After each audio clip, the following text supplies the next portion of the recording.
Good morning, everybody. My name is Barry Schwartz, and this is the Search Buzz video recap. Today is Friday, March 3rd, and this is the search news we covered over at the Search Engine Roundtable at seroundtable.com over the past week. A lot to discuss. Google product reviews still rolling out. A lot of volatility this week. Discuss that. Bing AI chat made major updates this week. Google Bard and AI stuff to talk about this week as well, and a lot of stuff on Google Ads. So definitely stay tuned. Make sure to subscribe and like the video, and definitely comment. I appreciate your stuff.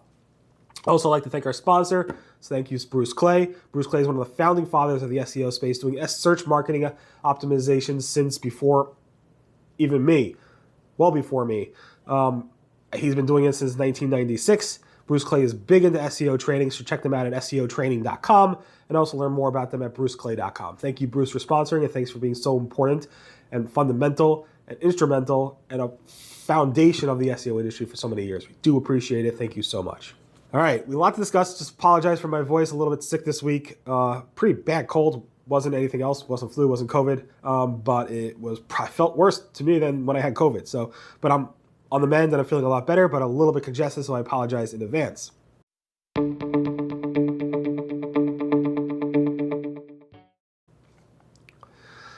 Product reviews. So we had two big swings this week around Google's search ranking algorithms and the volatility of the search ranking space. It was around this past weekend, around February 25th. We saw the ranking tools have massive swings. Even SEMrush, which should never, ever shows massive swings these days, is showing massive swings. Rank Ranger, you name it, they all showed pretty massive swings. And we also saw a lot of chatter within the SEO industry, including Glenn Gabe, showing sites that got hit by the product reviews and then recovered, or vice versa. Also, we saw some massive swings again on March 1st, so I think around Wednesday or so of this week. This was even bigger than the weekend swings we saw with Google. A lot of chatter. A lot of people saying their product reviews related sites got hit. And then in SEMrush, it was even higher. It was even higher than it was before. Rank Ranger showed about the same levels. A lot of tools show significant spikes on the 1st of March. So that seems to be product reviews related. Again, Glenn Gabe shows some examples of sites getting hit by the product reviews update, then recovering, or vice versa on that date as well. So it does look to be product reviews related, but it does seem that the product reviews update was a little bit more widespread than a typical product reviews update, although now it's more for more languages, so it makes sense. But to sites that got hit by other things, maybe not product reviews got hit also. Maybe there's something else that was released. We don't know. But there was definitely some swings on the February 25th and March 1st around this product reviews update. Also, I posted the big Google Webmaster report from March 2023. If you missed the past month or you want to catch up on something you may have missed over the past month, I definitely recommend it. I posted it on March 2nd at seroundtable.com, where I cover all the most important things that happened over the past month at Google. So definitely check that out. It's the Google Webmaster report, which I post monthly. Let's move on to the Bing AI chat segment, where Bing released a bunch of new features. One was that you can now set the tone or the personality Bing chat responses to either precise, balanced, or creative. This was supposed to launch earlier, but then it got a little bit delayed. But again, it's fully live, I believe. Now, if you go to Bing AI Chat, if you are part of the beta, you can actually set the tone from creative, balanced, or precise, which is pretty cool. Also, with that release, Bing released a bunch of other features, including new daily limits of 100, SERP queries no longer counting to the chat limit, edge bar, sidebar limits are fixed. They added this new tagging system, which makes it easier and more significant and better in terms of how Bing responds to different things. They also released a bunch of new beta invites. So if you're on the wait list, you may have been invited. Somebody asked if Bing Chat or Bing or searches are being used more, and people said people are actually searching in Bing Chat more than they are doing chats. I did some examples of how Bing responds to the same question using in the 3 modes. So how Bing will respond with creative, balanced, or precise responses. They're all slightly different, but all the same answer, kind of. So it's pretty cool to see. Also this week, Bing Chat released version 9.6 of the Bing Chat, which, according to the CEO of Bing, it significantly reduces, or a significant reduction in cases where Bing refuses to reply for no apparent reason, and reductions of instances of hallucinations in answers. This is something that people have been complaining about for a while, so supposedly this made a big improvement to the Bing Chat feature. It's just fascinating to watch how fast Bing is changing. Fabrice Cannell was at PubCon this week, and in his keynote, he basically hinted or showed drops of Bing Webmaster tools adding 2 features. One is in the performance report to say which traffic came from Bing Chat versus which traffic came from Bing Search. That's not live yet, but it's coming. So there's going to be integration with Bing Chat and Webmaster Tools, which is great. Also, that Bing is releasing a new index coverage report in the Bing Webmaster Tool, similar to what the Google has. Supposedly it's not fully live. It's live for some big sites. I do not see it on any of my sites, but I suspect it's live for certain massive sites to see the index coverage. So that's pretty cool. Also, Bing is testing what seems to be like a Bing chat experience in the web search results, where Bing is giving you an answers box that looks like a chat box, where it's basically showing you this answer is summarized from X sources and from the web. And it basically gives you this long-winded answer with citations. This is spotted both by Brody Clark and by Citizens Kimi. So thank you so much for spotting that. And then Gary Ish from Google was on stage also at PubCon. He spoke a lot, and we'll go into what he spoke about. One thing he said, that Google has its own way, will have its own way of sending traffic to publishers through Google Bard and Google Chat. This is not live yet. We don't know how Google Bard and Chat will work. We saw some tease of it weeks and weeks ago. We expected it to be live by now, but it's not. But Gary dropped a hint basically saying, so through a number of tweets, that this is coverage of something that Gary said through tweets. Just keep that in mind. And Jennifer Slegg said, Bing Chat has one way of funneling traffic to sources. Google might have another way. But they want to keep the status quo of sending traffic to publishers. Again, this is Gary's own personal opinions. That's what he wanted to clarify. Also, John Mueller spoke a little bit about using ChatGPT to rewrite your content. It's a pretty interesting conversation back and forth with an SEO. And John's basically like, why do you need to rewrite your content? Basically saying, if you need to rewrite your content, maybe, if your content quality is not good, why are you even bothering? So basically, if you take a look at this chat, it's pretty interesting to see. John's not saying yes or no to rewriting your content using ChatGPT. He's basically saying, think about why you're doing it. If you're doing it for the wrong reasons, like maybe not just to pick up on spelling mistakes or not to make your content better, but just basically to go ahead and take low quality content and try to improve the low quality content by just throwing it in there and trying to get something better out of it is not the way to go. You should really look to use ChatGPT to get ideas from it so that you could actually improve the content that you write, which is interesting. Again, Google has their stance on AI, and they're basically saying it's fine. So just keep that in mind. Gary was also on stage talking about other things, and he just dropped some things that he talked about. He talked about authorship, links, and disavows, all saying that they're more important than SEOs think they are.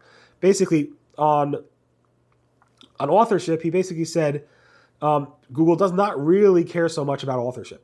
Basically, it's whatever you think Google cares about on that topic. It's not. They don't care that much. He also said, and again, these are quotes from quotes, so just keep that in mind. They're tweets of what Gary said from a conference that I was not at. Also, he said that links are a lot less important than what SEOs think. Again, that's something we covered before, so that's not surprising.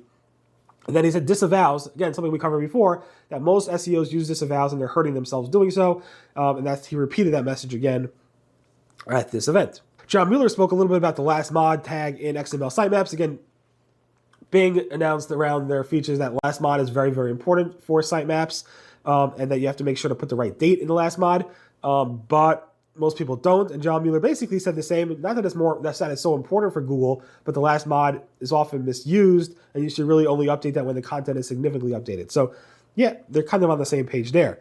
Gary also dropped a hint around the helpful content update, which was kind of like could be taken either way. One tweet said, Ryan Jones responded with one message, basically saying what Gary said. He said that Gary said you can't always get back from a helpful content update. It may be the case that you are ranking based on something that Google has now decided is a thing they don't value anymore.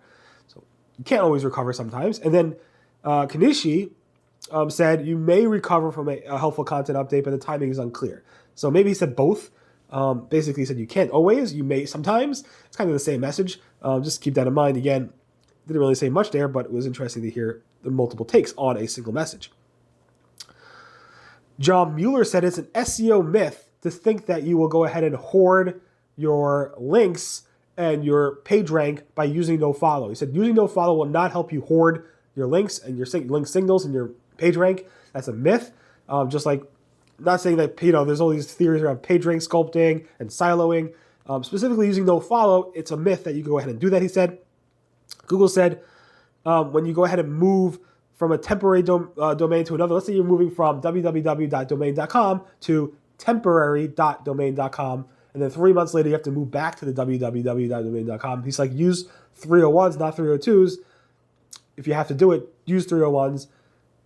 Honestly, that's an SEO nightmare, in my opinion, to do that, to move from one place for a few months and then go to another place. But if your job is that, if you have to do it, use 301s, don't use 302s. Google is testing blocking news from Canadian searchers. This is going on for the past week or so.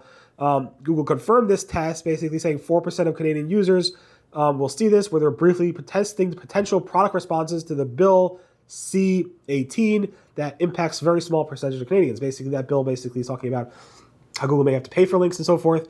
This happened in Australia in 2021, kind of in Spain also.